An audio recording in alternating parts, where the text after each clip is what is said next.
Be ready? Start. Further, so far as the judgment cited by the respondents in civil number 331 of 2014, we are of the view that the same has no application on the facts of the present case because the appellants in that matter are nowhere connected or concerned with the appellants in the present batch of cases as contended by the appellants. In that matter, the aggrieved person have not challenged the acquisition proceedings, rather they accepted the acquisition but filed reference for enhancement of compensation. The appellants therein have accepted the compensation in the year 2001 itself after the passing of the award, and their possession have been taken in the year 2001 itself by the authorities concerned, whereas in the present batch of appeals the appellants are still in possession and they have not accepted any compensation for their acquired land. Secondly, the infirm judgment in the present appeals is 2 years after passing the infirm order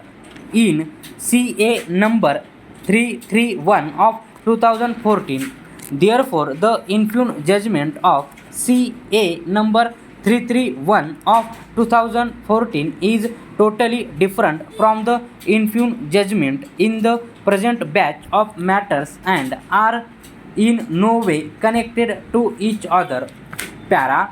After referring to the aforesaid decision with reference to the facts and circumstances of the case on hand,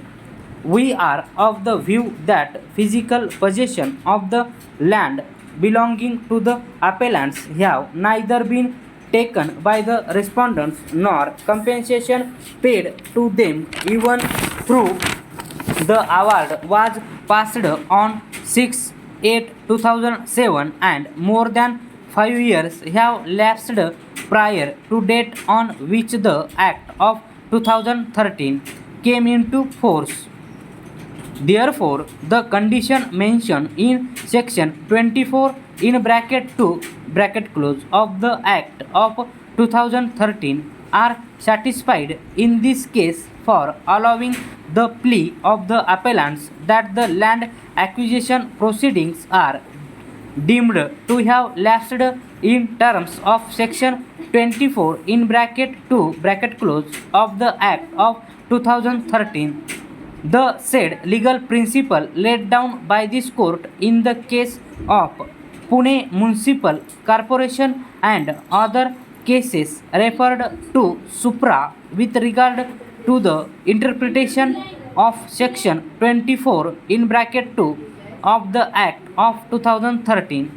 are applicable to the fact situation in respect of the land covered in these appeals. For granting the relief as prayed by the appellants in the application from the aforesaid decision, the legal position that emerges is that when a repeal of an enactment is followed by a fresh legislation,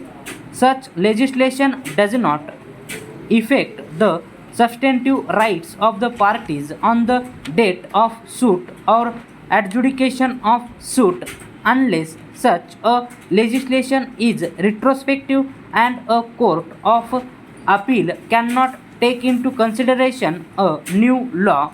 brought into existence after the judgment appealed from has been rendered because the rights of the parties in a appeal are determined under the law in force